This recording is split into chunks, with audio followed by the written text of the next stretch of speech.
guys need time to be able to like go to the next thing after this. So the goal is for me to finish this at like quarter till or something like that. And I can't ever remember how long this talk takes me to do. So if you guys would be willing to indulge me, I think I might be inclined to start early rather than start right, which is unusual for me, rather than start right on time. Would that be okay with you? No puppies will die? Okay, good. Or kittens. Or baby kangaroos, which I saw one a couple of weeks ago, and it was really cute. And I want one for my birthday, by the way. Yeah, November 23rd, my birthday, baby kangaroo. Make it happen.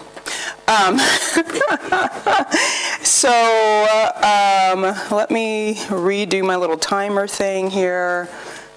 What's 2 minutes between friends? Okay, so I'm just going to go ahead and get started because I'm like all like pumped to tell you guys about this. So I'm going to talk about this idea, this kind of movement that I'm trying to get started called the Creativity Revolution. But it's kind of a revolution and an evolution at the same time, and I'll explain that in a little bit. So I saw this in the airport, and I thought it was awesome.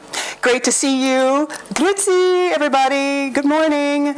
And it's like Switzerland. I was like, oh, this is awesome. I'm going to put it in my presentation. So I did that for you.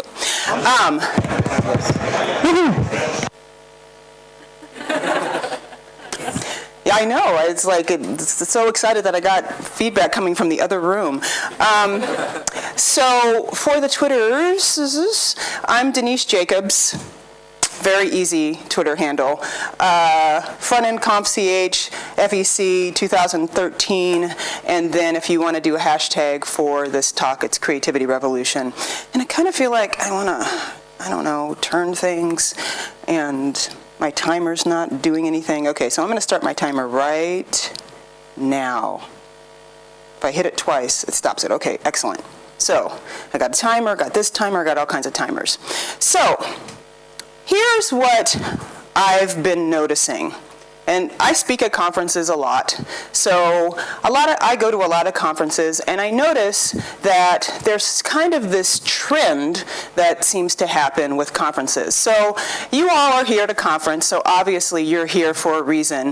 And I'm speculating that the reason that you're here is that you're probably coming to change the way you think, right?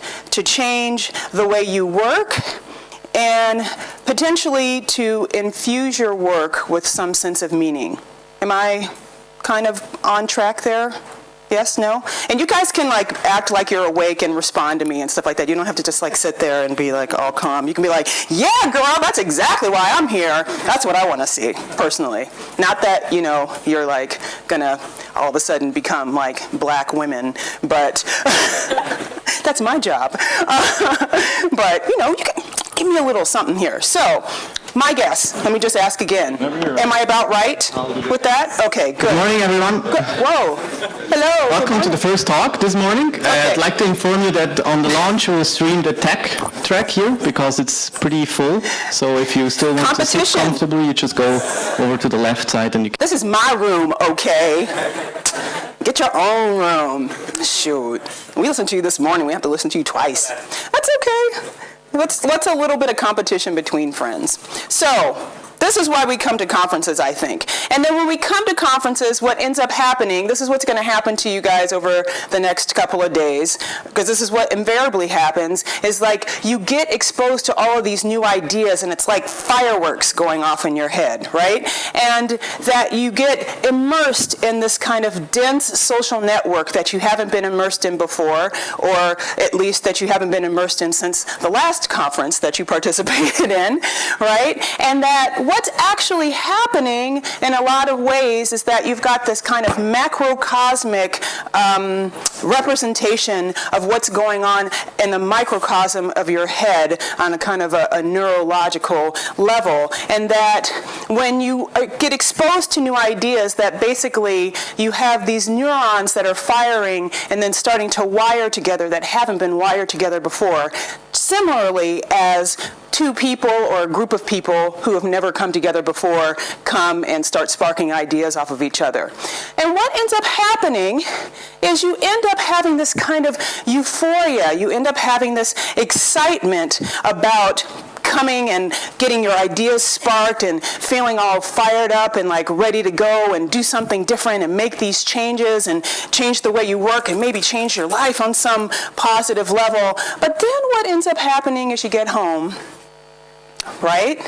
You get home and the initial excitement starts to wear off, and then you get back into your kind of old habits a lot of times. So I'm thinking that there's got to be a way that you can take this spark, take this excitement, take this inspiration that you get at conferences and kind of the information that you get, that you can take it home and that you can incorporate it into your lives. Now, saying that, I'm going to segue to something else really quickly and tell you that for me, as a creativity evangelist, one of the things I do, and okay, just in case you didn't know, I wasn't always a creativity evangelist. There was a point in time where I was a front-end designer and developer, which is kind of why I'm here at this conference, right? I wrote a book called The CSS Detective Guide, which I'll show you in the next slide.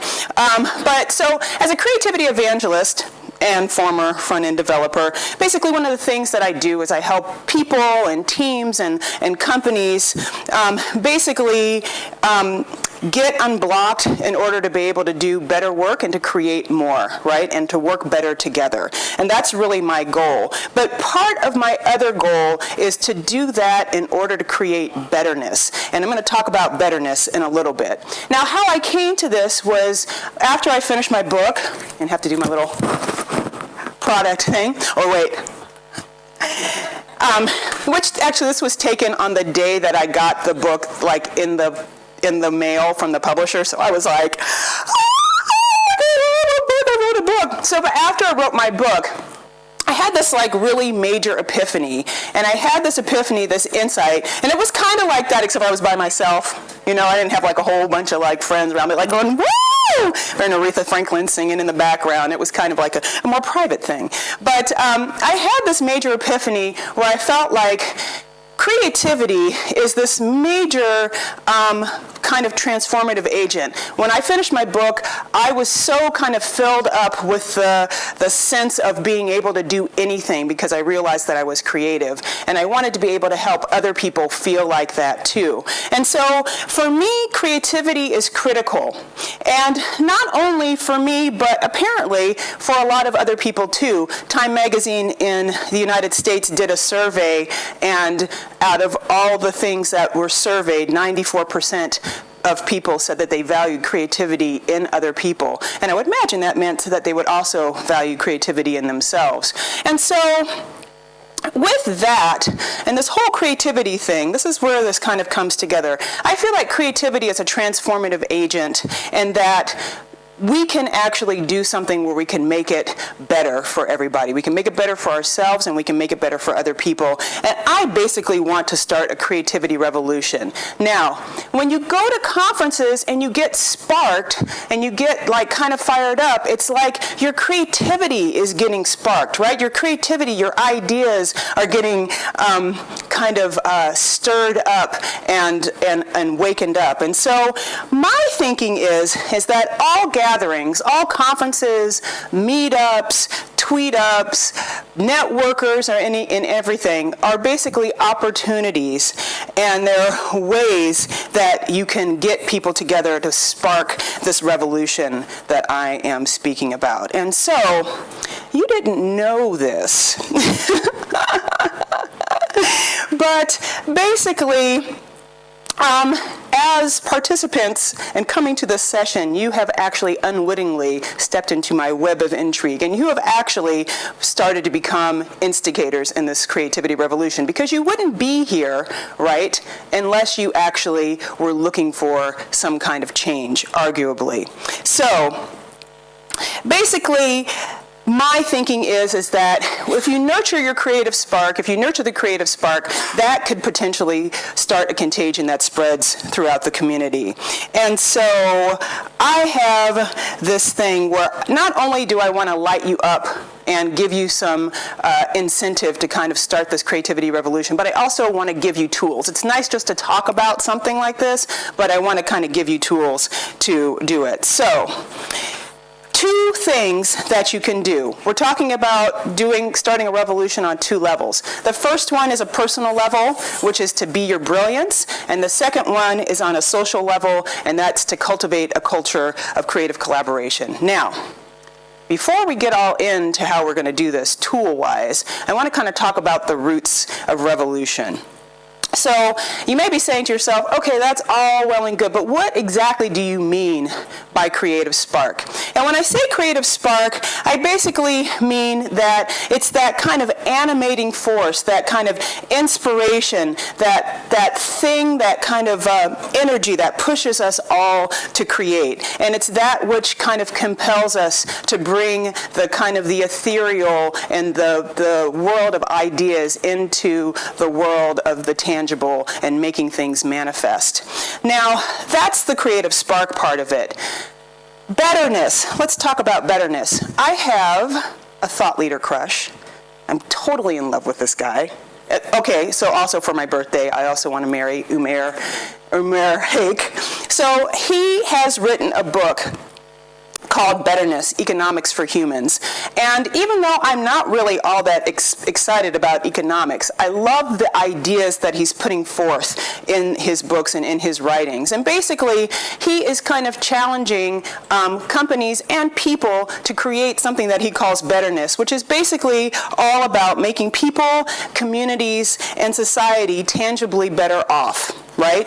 To be able to create value that makes people, communities, and society as better off as possible. So let's say that you've got a company and they're creating something, okay, like Monsanto, for example, that's creating, sorry to get political on you, but just for a brief and shining moment, but they're creating something that actually isn't they say they're creating bitterness, but what they're really doing is they're ruining the environment, they're hurting people's health, and et cetera, et cetera, et cetera, creating jobs, but to what end? So that's not betterness, but doing something, creating a company that actually creates jobs, creates opportunities, and creates actually better things that we can actually put our money on and we believe in, that's creating betterness. Revolution.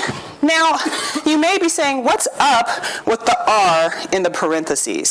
So I want to talk about revolution. Revolution, in the way I'm talking about it, is not the same as revolution. Revolution with a parentheses. So what I'm talking about is kind of a revolution and an evolution at the same time. A change that comes not from a big upheaval, but actually something that comes through small changes that happen over time that actually allow us to evolve and to come into something totally different. That's what I mean by revolution. So let's talk about these 2 ways or several ways that we're going to do this. Now, here's kind of the foundation of this whole kind of creativity revolution. First off, I'm kind of getting a tip from Steven Johnson's book, Where Good Ideas Come From. Has anybody read this? Okay, totally take a picture of the screen and go and read this book. It's amazing. Seriously, very well written, very wonderful. He kind of talks about the history of ideas and the history of where ideas come from and how ideas are sparked and how ideas actually aren't a single event, but are actually born from a process that leads you up into an idea. Wonderful story. But he also talks about something phenomenal in it, which he talks about coral reefs. And he talks about Darwin's discovery of evolution based on coral reefs. Now, this is what I got out of this. Coral reefs are really amazing because they all start with a single polyp. And these coral polyps swim around in the water until they find something that they can latch themselves onto. And then they hook down, and then they start to build this calcium carbonate structure around themselves. And then another polyp's like, oh sweet, there's a little calcium carbonate structure. I'm going to come up here. I'm going to build this. the thing about coral reefs is that once all of these coral kind of get together and start building up the structures around themselves, they end up creating this incredibly rich environment in which other life forms can thrive and flourish. And where there was nothing before, they end up creating these incredibly diverse, rich, vibrant kind of communities. And not only that, but they actually end up creating kind of new structures for things to be built on. That's kind of what I'm suggesting we do with nurturing our creative spark. So that's the first part of what it is, and so I'm going to talk about how we can do that even further. Has anybody heard of BJ Fogg and Tiny Habits? I desperately want a whiteboard all of a sudden. Has anybody heard of BJ Fogg and Tiny Habits? Okay, so we got like 2 people in the back. Awesome, because that means I can tell you about it. So BJ Fogg is a researcher at Stanford University. He's not like some, like I'm like BJ and I like do stuff. He's actually a real person. So BJ he does a lot of stuff with behavior and behavior modification, and he has developed this system called Tiny Habits, which is really cool. So basically, this is a way of changing what you do originally into something else that you want to be moving towards. And with starting a creativity revolution, we are trying to move from where we are to a place of something different where we're actually nurturing our spark and other people's creative sparks. So this is how we're going to apply Tiny Habits. With the structure of Tiny Habits, what you do is you decide that you're going to do something and you make it incredibly small. If you want to start running, for example, in the morning, you don't say, in the morning I'm going to wake up and I'm going to start running 5 miles a day. First of all, you might not be able to run 5 miles, right? Unless or you run 5 miles or 5 kilometers. Excuse me for being very American for a moment. And then you decide, and afterwards you're like, that was horrible and painful, and you're never going to want to do it again. So instead of saying you're going to run 5 miles, you make it something very small, something very achievable. Like, in the morning I'm going to get up, I'm going to put my running shoes on. Anybody can accomplish that, right? Or you say, I'm going to put my running shoes on and I'm going to walk outside. Do you have to run after you walk outside? That's your choice. But it's just the getting started part of it. So the structure is also that you need to anchor it to a behavior you already do. I feel like there should be a slide there, but there isn't. I think it's coming later. So here's what you do. Like he said, after you do something or another, you will do something. So after I wake up in the morning, I will put on my running shoes. I have a modification actually to this structure, that you say it in the positive and that you say it in the present tense. So, for example, if you want to stop smoking, you don't say, you know what, when I drink, I'm not going to smoke anymore, because that's usually the case, right? Oh, I only smoke when I drink. Right? I love people who say that. So you won't say, I won't do something. You will say, when I drink, I choose to have a glass of water instead of having a cigarette. Something like that. Present tense, not I will do something, but I'm doing it. I do it or I'm doing it. Not in the present tense, not in the future tense. Like I said, you want to anchor it to a behavior that you already have. So for example, in the first slide where it says, after I pee, I will do so-and-so, something that you do all the time, usually multiple times a day, like have a cup of coffee or check your email or something very regular. Finally, with Tiny Habits, the last thing that you need to do is you absolutely, positively have to congratulate yourself. Yes, because if you don't congratulate yourself, you don't actually have a close loop in your head that says that you completed the task.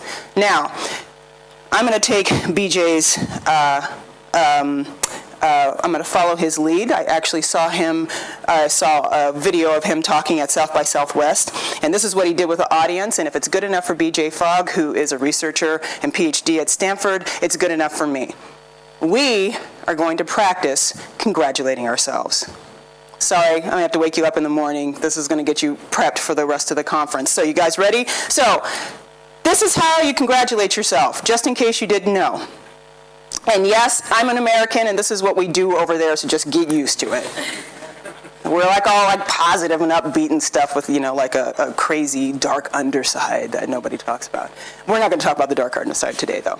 So, congratulating yourself can be in the form of just saying, woo, I'm awesome. Or doing a like, yes. Or you can even do my favorite one, which is the happy dance.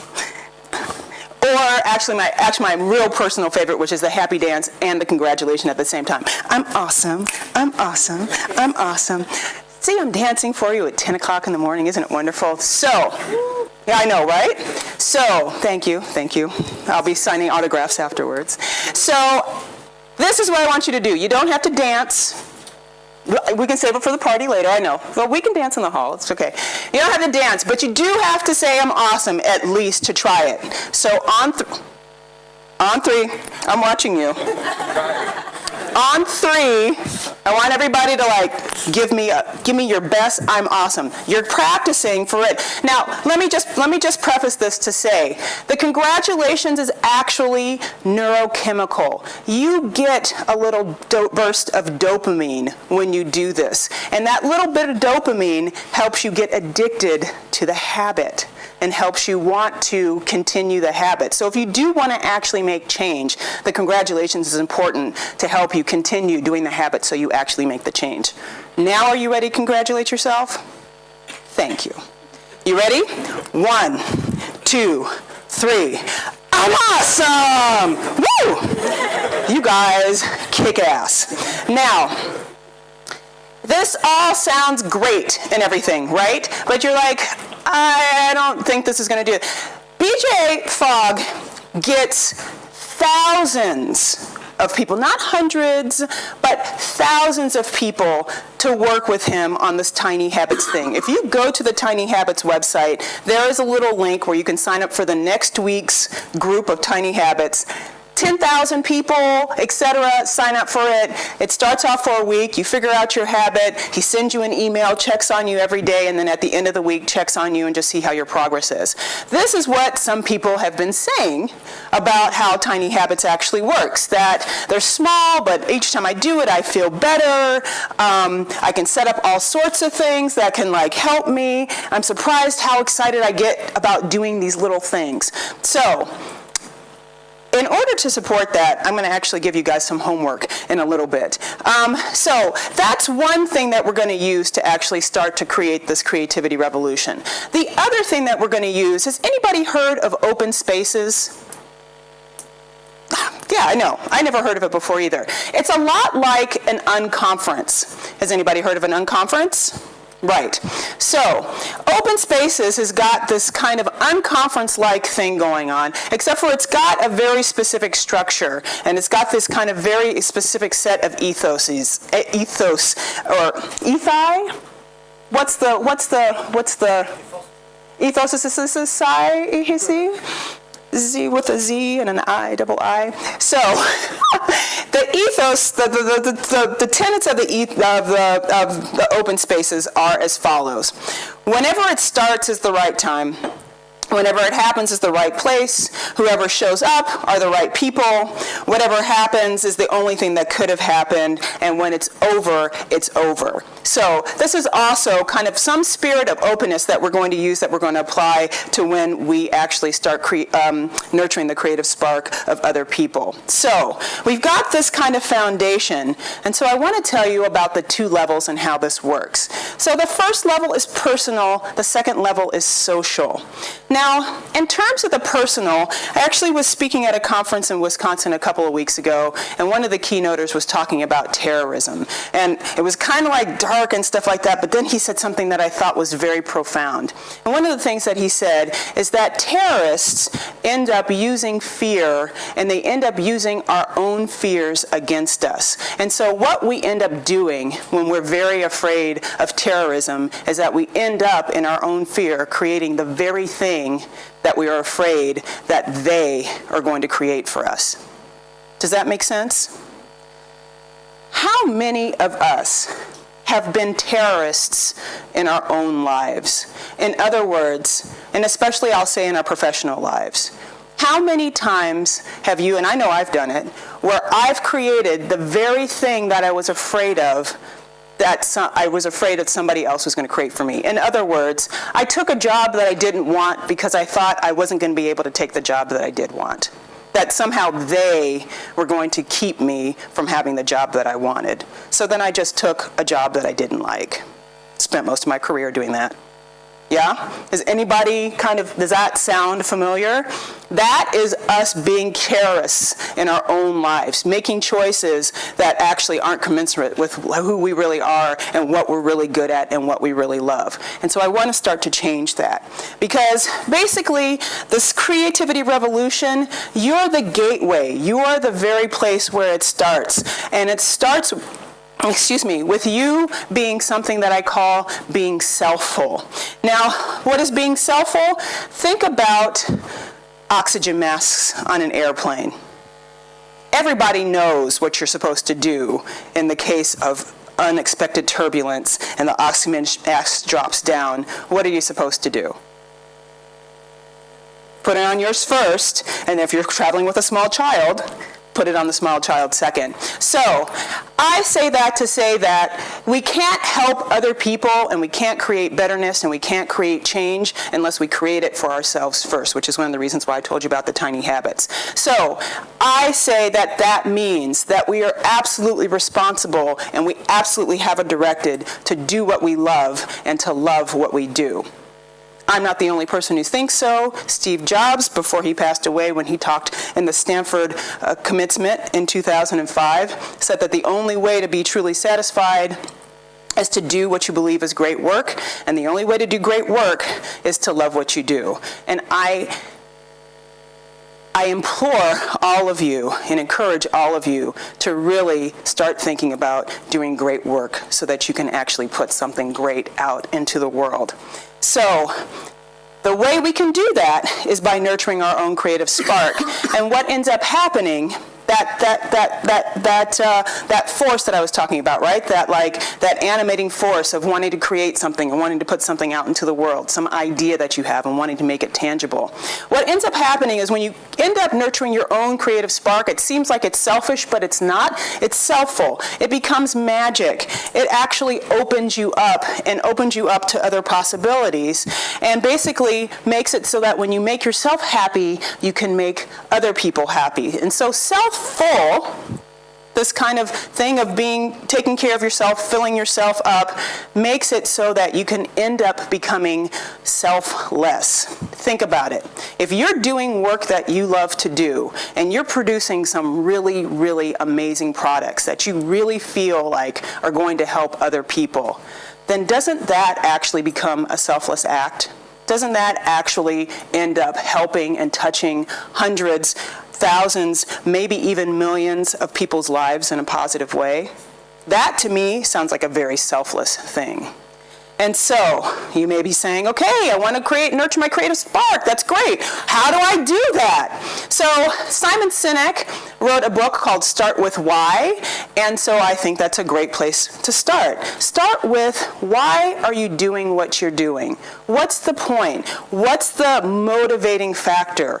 What is it that you're trying to accomplish? Why do you get up every morning? Why do you go to your job? Why do you sit in front of a computer and try to crank out code or figure out the latest thing with CSS or figure out the latest thing with responsive design? Why do you do that? Why is it important? And when you really get down to understanding that, you will be able to actually figure something out. And you will actually then start to recognize your own brilliance, right? Recognizing your brilliance means not doing the thing that you don't like to do. Not trying to do, there was like a whole kind of series of things where people would say, well, you gotta try to work on what you're weak at so you can get better at it. Well, the truth of the matter is that if you work, and there's been studies that have shown that when people try to improve upon stuff that they don't like to do and that they're not good at, now, not something that you don't know, right? If you don't know something and you're interested, it's totally different than I know it and I don't like it and I'm not interested in it. totally different. If you do that, you will end up spending a lot of time to only get a 10 to 15% improvement. And the whole time, it's going to be utterly and completely painful. And I'm not into pain, personally. Now, another tip that I will give you, how many of you have children? Okay, not that, well, a few. So, for those of you who have children, you know that children are like amazing at recognizing and like doing their thing with their creative spark until, of course, we beat them into submission and make them do other things. And so if you need a little bit of help getting in touch with your why, getting in touch with that thing that makes you excited and makes you want to get up in the morning or makes you happy, then I say look to children to help you do this. I was at a conference, again, the same one that I was talking about before, a couple of weeks ago, and I was doing my badge, and I went over to the kids' table where they had stickers and stuff, and these two little kids, the cutest ones ever, started just handing me stickers. Here's a giraffe, the little girl says. There you go. And the little boy goes, this one's a monkey. And he gives me a monkey, and I was like, shoot, giraffe, monkey, bling it out. Got some help to get in touch with that. Now, if you don't know, again, what it feels like play.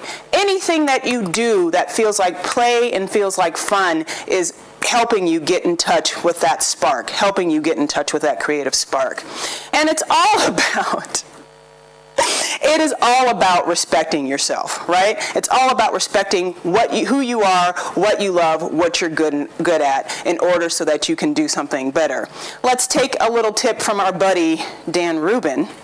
So Dan and I were talking in the car from the airport, and we were talking about how our careers have kind of changed over the last 15 or so years. And we both kind of started off being front-end developers and talking about all of this like CSS and web standards, and all web standards were hot back in the day in the early 2000s and everything. And we both were kind of in the same place. And now Dan is like, you know what?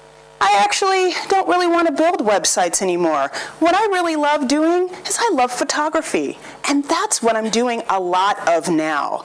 So Dan has respected himself enough so that he is really feeding his soul and not killing it, trying to do the thing that he's supposed to be doing, or he thinks he's supposed to be doing, or what he's afraid other people will be mad if he doesn't do.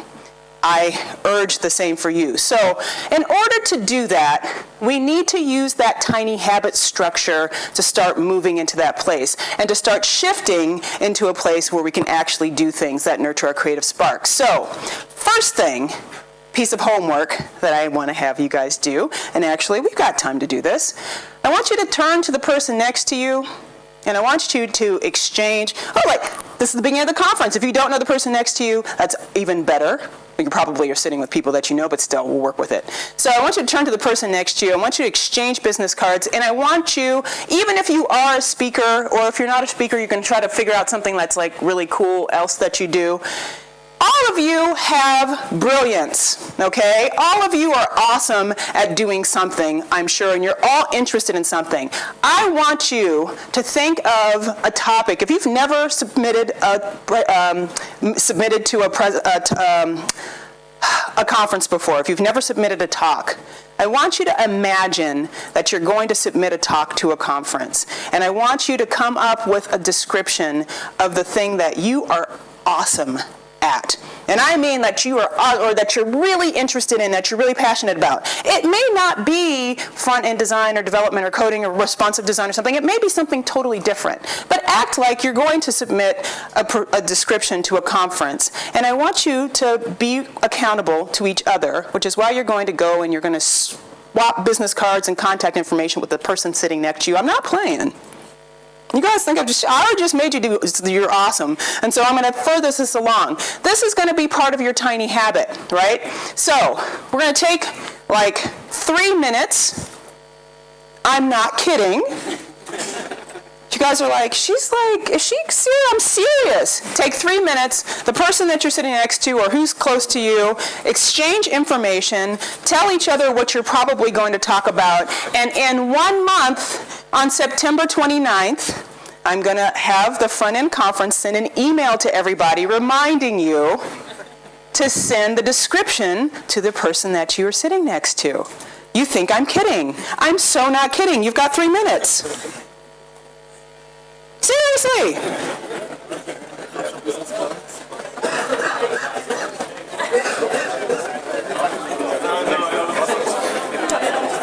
I'll be your person.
Okay. What? No, I got it. I got it, yeah. All right, y'all. Let's tie it up, wrap it up, wrap it up. Focus. Yay. No, I know. Horrible. Work of the devil. Okay, so now that you're kind of, it's great. All the conversation means that you are actually in touch or starting to get in touch with that kind of idea that like, oh, I've got some really cool thing to offer, and I like to see that. The second piece of homework, which doesn't involve talking to people, is I want you to start thinking about, start being aware whenever you get sparked by something in this conference. If it's something that you want to incorporate into your life or something that you want to incorporate into your work time or whatever, I want you to think about it and think about how you can figure out a tiny habit or a few tiny habits to incorporate that thing or to incorporate those practices into your life. just, this is like the foundation, that you can think about this now and you can know that this is something that you can apply once you start getting sparked at this conference.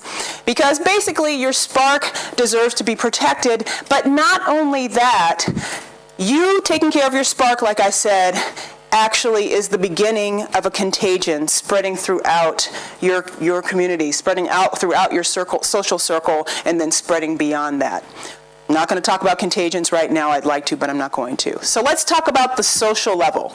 So there is this thing where we're all pretty darn smart, right? But no one of us is smarter than all of us collectively. And that basically creativity itself is something that's called superlinear, right? And so basically, the more people you have together as a collective, the more creativity you have at your disposal. And as a matter of fact, it actually increases exponentially. It's not just with the numbers of people, it actually increases exponentially. And so I want to encourage you guys to actually start to be the spark that starts that within your group, to actually start fomenting creative collaboration in groups around you. And the first way to do that is to escape your silo, is to get out of being around all web developers or all web designers or all UX people or all anything that you normally, your kind of affinity group. I encourage you and I implore you actually to get outside of your affinity group. There was a very famous building at MIT called Building 20 that basically started in the 40s after the Second World War. And it basically started because MIT, the offices, they didn't have enough space for all of the departments. And so they had this building that they were going to be tearing down eventually, and they're just like, look, you can just have a space in this building. It's not going to be there forever. You know, eventually once we get more buildings built on campus, we'll move you to it. So what ended up happening is the departments that went into Building 20 were like the physics department, the linguistics department, biology, sound engineering, all kinds of really very disparate departments ended up in this building. And then what ended up happening over time is that the most innovative groups on campus were all housed in that building. Why? Because the building was crazy. There was no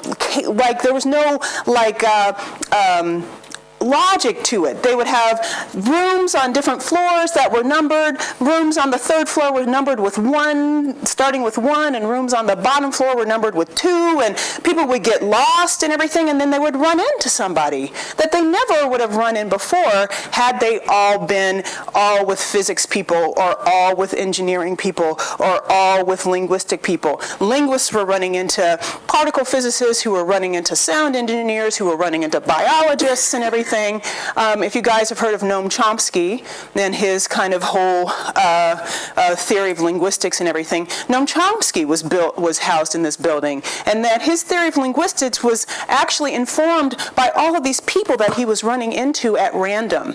If you stay in your silo, if you stay with your natural affinity group, you will never be able to experience the wonderful innovation that comes from serendipitous meetings of other people.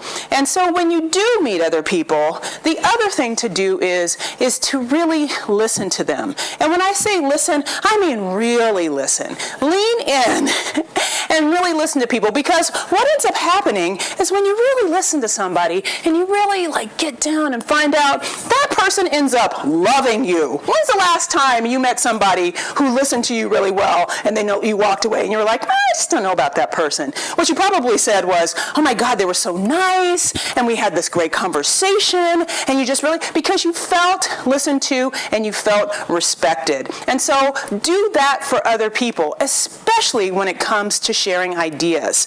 The other thing that I recommend is when you're with people is to be generous. This actually, and not generous in terms of giving, but just generous in terms of your time and your attention. But this is actually a thing, the last conference I was at, I went to a session that Mike Rohde, who wrote this book, the Sketchnote Handbook, he wrote it. I was going to buy the book. I didn't have my money with me. It was upstairs in my room. This guy who didn't know me from anybody was just like, you seem like a nice person. I'll buy the book for you. And I was like, but I can pay you back. And he was like, no, it's no big deal. Here, I put down $20 on the counter. I gave it to Mike. He bought me a book just because he thought I was a nice person. And then afterwards, he was like, I had no idea you were the keynote speaker. I was like, whatever. But still, thanks for the book. Awesome. Be generous in any way that you can. It will really help people and really help them feel like they can do something. Also, there's such a thing called emotional bank accounts, and that's basically that when you're with people and you're kind of around people a lot, that you're basically always, every time you're kind, every time you're generous, every time you listen, you're kind of putting into this emotional bank account, these emotional coffers. And then when something kind of goes a little wrong, a little off, you can take out of that, and it doesn't have as much import. So the nicer you are, the more connection you have with people, the better off you're going to be. Not only that, but creativity is social. So this is kind of like, this is that collective kind of ways of nurturing the collective spark, because creativity is social and comes out of teams of 2s and 3s and 4s and 5s, and it basically these magic circles, but they come from people being familiar with each other, okay? Now, when you are in groups with people and you're in, for example, meetings, right? Brainstorming meetings. What happens in brainstorming meetings? Brainstorming meetings are evil, right? Because what happens is you finally get the courage to say something and share your idea, share some creative idea that you've had, and you're kind of like, okay, I'm gonna put it out here, right? And then what happens? Somebody goes and shoots it out of the sky, right? Because people aren't being kind and they're not being generous and they're not listening. Here is what we can take from improv. And improv techniques are actually very widely practiced at Pixar and at a lot of really innovative companies that do very great creative work. So, improv techniques. First rule of improv is accept the offer. Start where you are, accept the offer. If somebody says, hey, maybe we can do this design with kind of a flat design like the new Apple iOS 7. Don't be like, that design sucks. You'd be like, yeah, we could start that way. We can do that. And then what you want to do after that is you want to use the yes and structure. Yes, we can start with the flat I/O thing, and then we can also do this. So you never want to say no. Saying no is shooting something down. That's the same as that sucks, I don't get it, I don't really see it. I mean, what are you trying to do here? And then you don't get anywhere from that. And that's why brainstorming meetings are evil, because people bring that negative energy in there. Yes, and keeps it going, keeps people going, supports people, is generous, is building emotional bank accounts, right? Not only that, but with yes and, you also want to help make your partners look good, right? You may not love the design, but there may be something in it that's worthwhile. You want to make them look good by having your thing build upon that and make it look like they're doing okay. Because when they're doing okay and you're doing okay, everybody does okay together, right? And you can do more.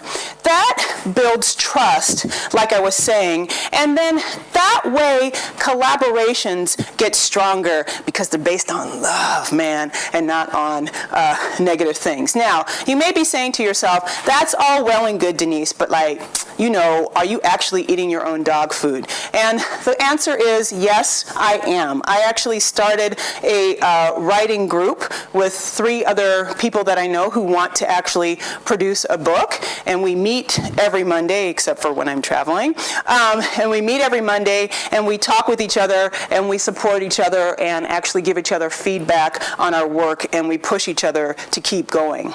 And so this is not just an idea that I have, and it's like, I actually practice this. So, homework, tiny habits that you can do to nurture the creative collaboration when you're in groups and when you're in teams, and nurture the creativity of others around you. So, That is actually basically the foundations. This is how we're going to make this revolution happen. So, viva la revolution!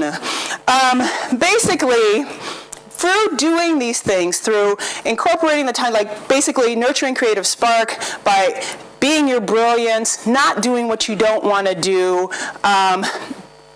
also by, helping others, putting into the emotional bank account, doing a yes and thing, supporting creative collaboration, getting out of your silo, kind of fostering and helping along kind of creative serendipity of like meeting new people and everything. By doing all of that, we actually will be able to start reaching kind of personal fulfillment. We don't need more stuff. We don't need more food. We don't need more shelter. But what we do need is we need to feel like we're doing something in the world. At least that's what I feel like. And I think through this process, we can start to achieve that. One of the other things that comes from personal fulfillment, actually, is novelty and challenge. So by doing something new, you will actually also probably push yourself into a place where you're more satisfied and you're more happy. Not only that, but by nurturing the creative spark of other people around you, you will actually make it so that your teams are working better. The people that you're working with are doing better. Like I said, that contagion that spreads throughout the community. And that potentially even your company will do better, and then your company will start contributing to betterness, like I was saying before. Actually create products and services that contribute to the greater good and not just something to make money. Frankly, all of this, like I said, I keep alluding to it, or I keep saying it specifically, this is bigger than just us, right? We don't need more stuff. We need to contribute. And there is this great video, which I have to get to the right time on it for you, that I want to play, that 4:09, I can't see the numbers, it's too tiny. I'm going to get it to a number, and then I'm just going to go there.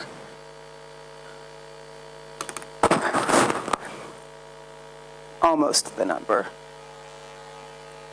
So hold on for a second. And of course I can't find it. There it is.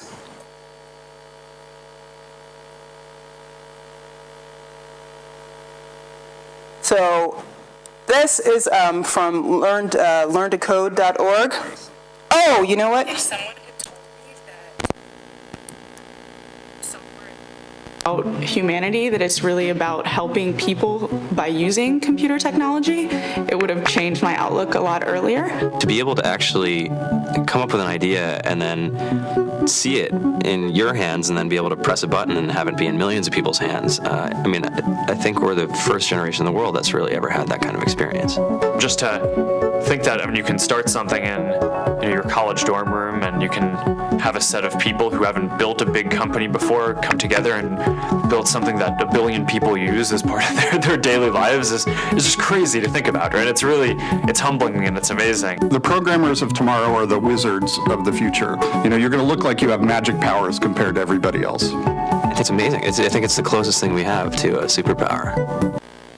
So what we do is huge. It's ginormous. We have the capacity to make things that touch, like I said, thousands, if not hundreds of thousands, if not millions of lives. And I think it's a great responsibility. We have the capacity to actually contribute to something that basically translates into human flourishing and to make things better. So with this conference, I'm thinking creativity, and this creativity revolution starts here, and it starts with you. And that we can all do our own thing, kind of build our own little calcium carbonate structures around ourselves to create an ecosystem that can allow people to flourish around us, and that we can evolve creatively, and that we can have this kind of truer, wiser, more powerful, more challenging, and slightly disruptive form of creativity that we didn't have before. So I encourage you to make the switch, to stop being a terrorist in your own life, stop being afraid of what they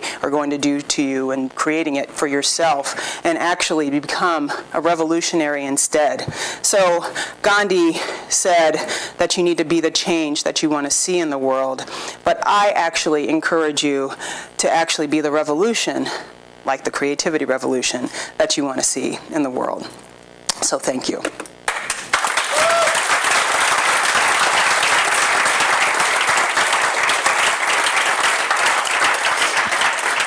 So, very quick, so that you guys can get out of here. If you want to read articles that I've written on creativity there, books that I've written there. Oh, wait. Smashing Book 3, what? Vitaly Friedman in the house. Okay, sorry, had to do that because he's here. And if you want to get in touch with me, this is how you can get in touch with me. Before I go, I have a copy of my book. There's not many of them left because they're not going to get reprinted. So this is a rare opportunity for you to get a book that's 3 years old now.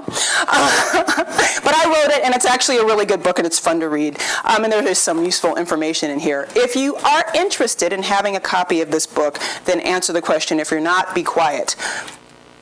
I'm going to ask you a question from the thing. Who is my thought leader crush? Does anybody want the book, first of all? That's the question. Everybody's like, hell no, I don't want that book. We just put his hand up. Yes? He's like, I want the book. Do you want to tell me who my thought leader crush is, too? Okay, good. You can just have the book. Thank you, you guys, so much. You have been fantastic. Thank you very much. Thank you, Denise.